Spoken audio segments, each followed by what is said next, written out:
Welcome back. Today we're going to focus on what we spend on being healthy. 88% we spend on medical services and 4% we spend on healthy behaviors. The $3.3 trillion that is spent on healthcare in the United States, of the 88%, most of it is spent on pharmaceuticals. Anyone watching this could probably tell me, what is this purple pill? What are the orange round pills? What is the white pill? Most of us could tell me that. Did you know that the United States is one of 2 countries in the world that allows direct-to-consumer advertising? The only other country in the world that allows it is New Zealand. What does this actually mean?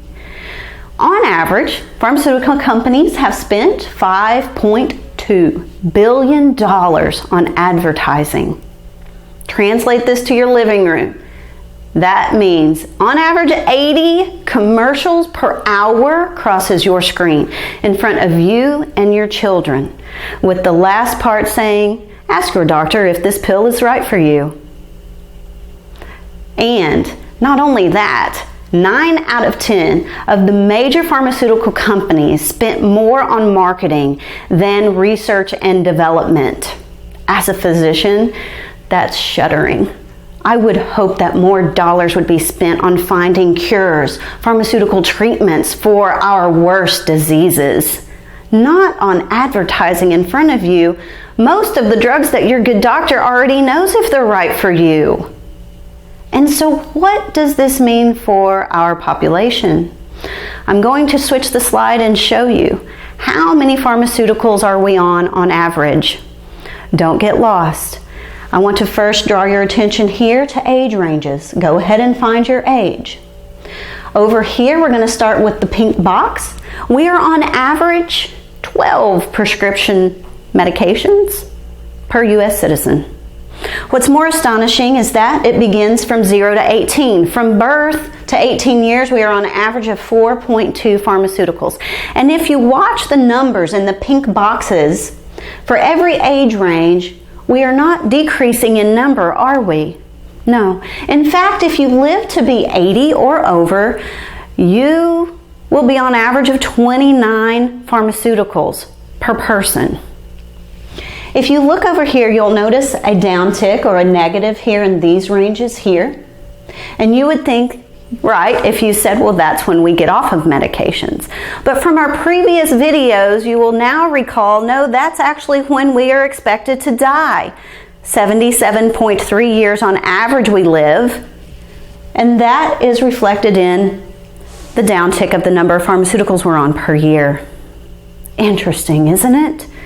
And what's even more is what it does to the physician. All of you have been in a situation where you had an acute need and you needed to get into your doctor right away. And you call, you can't get in for 2 months. Well, what has our schedules been overburdened with?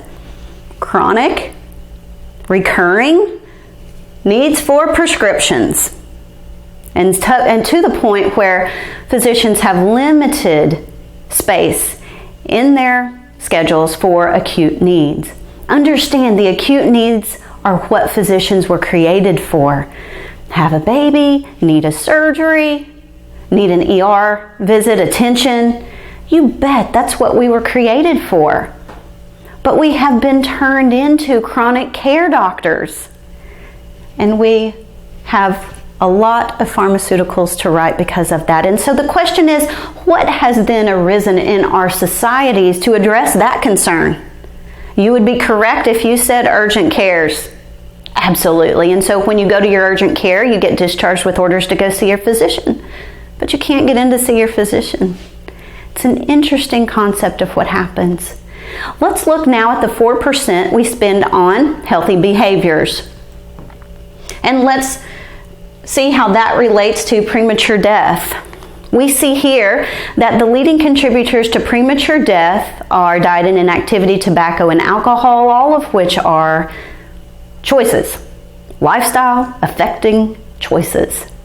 I want to leave you today with one thought, which we will pick up with tomorrow. If we have consistent diet and inactivity, what does that lead to? You would be correct if you said obesity.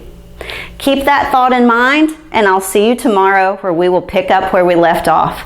Until then, remember to exhale.